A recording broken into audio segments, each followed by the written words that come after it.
morning. My name is Emily, and my client enjoys Chipotle. My client is a 32-year-old male, 5'8", 190 pounds, and overall he has a pretty healthy lifestyle, tries to be active at least 3 days a week. Sometimes he likes to go swimming, some sort of cardio and weightlifting, or he likes to go on his run with his dog, Jeffrey, pictured here. Him and his wife really enjoy cooking, so they don't eat out very much, but about once or twice a month, he will go to Chipotle. And he orders the same menu, or this same menu item.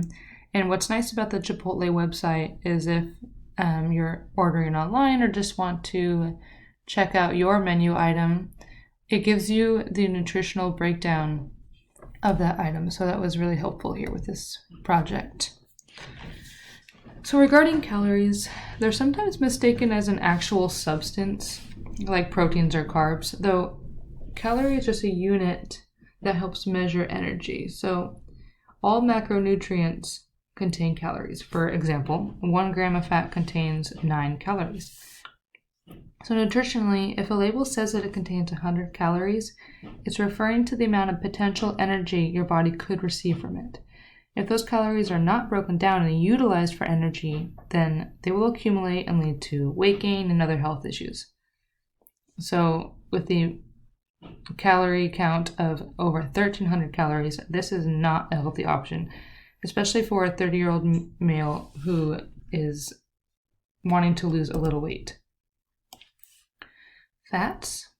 Fats are really important for organ insulation and energy storage. Like I said before, 1 gram of fat has more energy potential than 1 gram of carbs or 1 gram of protein.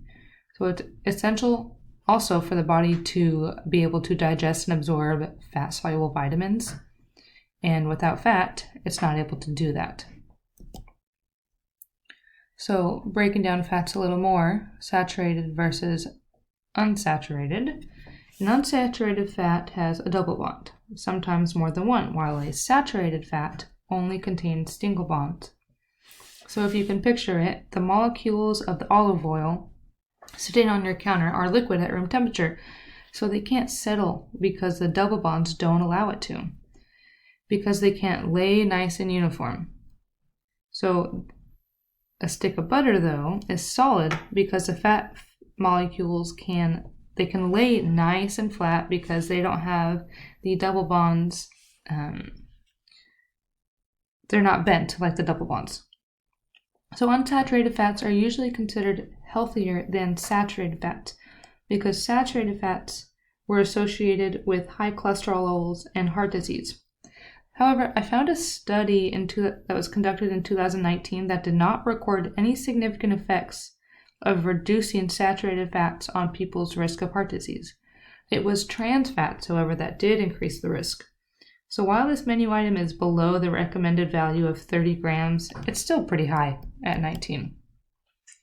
So speaking of trans fats, they were created by humans from unsaturated fats, but they changed their molecular structure from cis to trans, meaning that the hydrogens on the double carbon bond are now on the opposite sides from each other. So essentially, trans fats are artificial fats that have been chemically manipulated to create a spreadable fat at room temperature, such as margarine. The nutrition label for this burrito does not include any of the trans fat values. So while 0 is a healthy amount here, this is still an unhealthy meal choice. Cholesterol, it's a type of steroid, and it's the most abundant within the human body. So there's HDL and LDL, and HDL, high-density lipoprotein, is considered the good cholesterol because it removes excess cholesterol from the bloodstream and has it converted to bile acids, while LDL, low-density lipoprotein, carries cholesterol to the cells, which is an essential task. However, too much LDL will increase plaque and lead to atherosclerosis.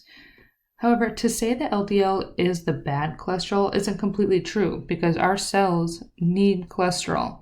Without cholesterol molecules embedded within our cell membrane, we would not have as fluid of membranes. So humans would not get very far if we had rigid cell walls like plants do. So bringing cholesterol to the cells is very important. The nutrition label for this menu item does not contain the cholesterol levels. However, I'm willing to assume that the levels are higher than the daily recommended values. Salt also is another important, it's also very important for the body. The major functions of salt within the body are acid, base, and water balance, as well as supporting healthy nerve function. Some of the conditions associated with sodium deficiency include reduced appetite, muscle cramps, and apathy, which is an overall lack of interest. This menu item contains over 2,700 milligrams of sodium, and the American Heart Association recommends total sodium intake of only 15 to 2,000 milligrams a day. So this one menu item is significantly above the recommended daily value. Sodium levels are commonly overlooked when calories and fats get the most attention on a nutrition label, though it's important to know that an increased sodium intake can lead to a lot of unhealthy consequences, such as water retention and increased blood pressure. So calcium, a lot of us think of bones, healthy bones with calcium, and it's true. Major functions of calcium in the body include bone and teeth formation, as well as the transmission of impulses through nervous tissue. It's also an essential mineral in blood clotting. So a calcium deficiency would result in stunted growth, rickets, and brittle bones. This menu item contains 35% calcium, and according to mayoclinic.org, that means that this menu item contains 35% of my clients' daily calcium needs. So considering the food item, I think it's a good amount of calcium. However, I would recommend my client ensure he has some leafy greens for dinner. So iron's most important function of the body is that it's a component of hemoglobin as well as certain enzymes. So anemia is the major consequence associated with low iron levels, as well as a short attention span and decreased concentration levels, though there are risks associated with too much iron intake as well, such as liver and heart damage. This burrito has about 44% of the daily recommended iron values, which I think is a healthy amount. However, I would educate my client on the different foods that include iron, such as salmon, poultry, and he should be eating these in order to receive his daily recommended value of 8 grams of iron. So carbs are different from other organic molecules in that they contain many different functional groups, and they could be large molecules. They are one of the essential macronutrients human bodies require for energy. So there is energy in each bond, in each chemical bond, and when it breaks, that energy is harvested and stored as ATP for the body to use and to do work. This menu item contains 129 grams of carbs. The nutrition label, unfortunately, does not break down the different values of complex and simple carbs. And complex carbs are the most nutritionally beneficial and can be found in whole grains, fruits, and certain veggies. So because my client chose white rice instead of brown, as well as a flour tortilla, I believe this menu item is full of simple carbs, but he did make a good choice by adding black beans. And fiber, it's interesting because humans cannot break it down, but it is still essential for us to consume because it absorbs water, and the absorption of water is essential for softening stool, thus reducing strain, and it results in an easier elimination. There is more than half of the recommended daily intake for an adult male in this burrito, which is 25 grams. So I would say that even though this menu item is not overall healthy, it does contain a healthy amount of fiber at 19 grams. So proteins, they're made up of amino acids, and they're divided into 4 structures. Each amino acid contains the same 4 components: a central carbon, an amine group, a side chain, and a hydrogen. So proteins serve in almost every capacity possible within the body. such as catalysts, structural proteins, transmission of nerve impulses, transport and movement. They are all over the place. And according to Healthline.com, sedentary adults should consume about 0.36 grams of protein per pound. My client's fairly active, so he should be consuming slightly above 68 grams per day based on his weight of 190 pounds. As stated earlier, while this is not a healthy menu item, it does contain a healthy amount of protein for my client's daily needs. Most of us associate vitamin A with our eyes and vision, which is accurate because it's a major function in forming the visual pigments in our eyes. A diet low in vitamin A can result in inflamed conjunctiva, that's a tissue within your eyelid, and night blindness. So this menu item says it contains 51% of my client's daily recommended value. So knowing that my client eats carrots for lunch during the week almost every day, which contain a lot of beta carotene, which is eventually converted into vitamin A, I think this menu item contains a healthy amount of retinol.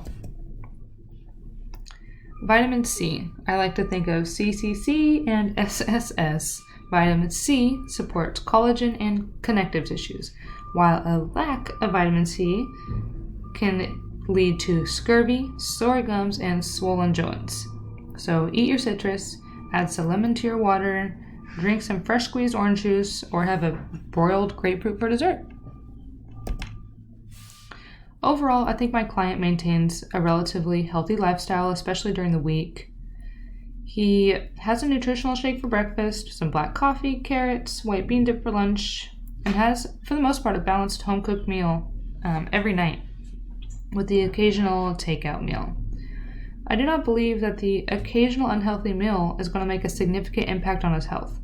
However, the serving size of Chipotle burrito is way too big for one person. Like most American fast food servings, they're oversized and offer little to no nutritional value. So, while coffee is made up of water, essentially, it's not a substitute for water, especially if my client would like to lose a little weight. So my recommendation is that he increase his water intake, but make sure not to overdo it. And the recommendation from the Mayo Clinic is to drink water when you're thirsty. And if your urine is clear to light yellow, you are hydrated to an appropriate amount. Also, fruit consumption. My client's not a big fruit eater, minus the one banana in his morning shake. Though, while he needs to be cognizant of its sugar content, the American Heart Association recommends eating 4 to 5 servings of fruit a day. So studies have been done that show eating fruit regularly decreased systolic blood pressure. I also recommend he add some spinach to his morning shake to ensure he's getting the appropriate number of vitamins and vegetables. And spinach doesn't change the flavor that much, so it's a win-win. Besides that, he does eat an appropriate amount of vegetables, and I also recommend he add some more whole grain in his diet, such as barley or farro, and kind of stay away from rice.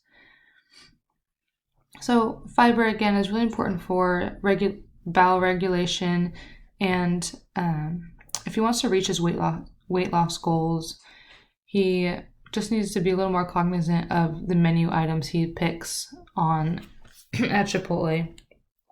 Though I do think it's okay to have an occasional dessert, occasional treat, but make it worth it. So if there's just a bag of store-bought cookies on, the community table at work, it's probably not worth your time. But if someone took the time to home make something, I think that's okay to indulge, but make sure it's an appropriate amount. Don't have 5 cookies, maybe just limit yourself to 1.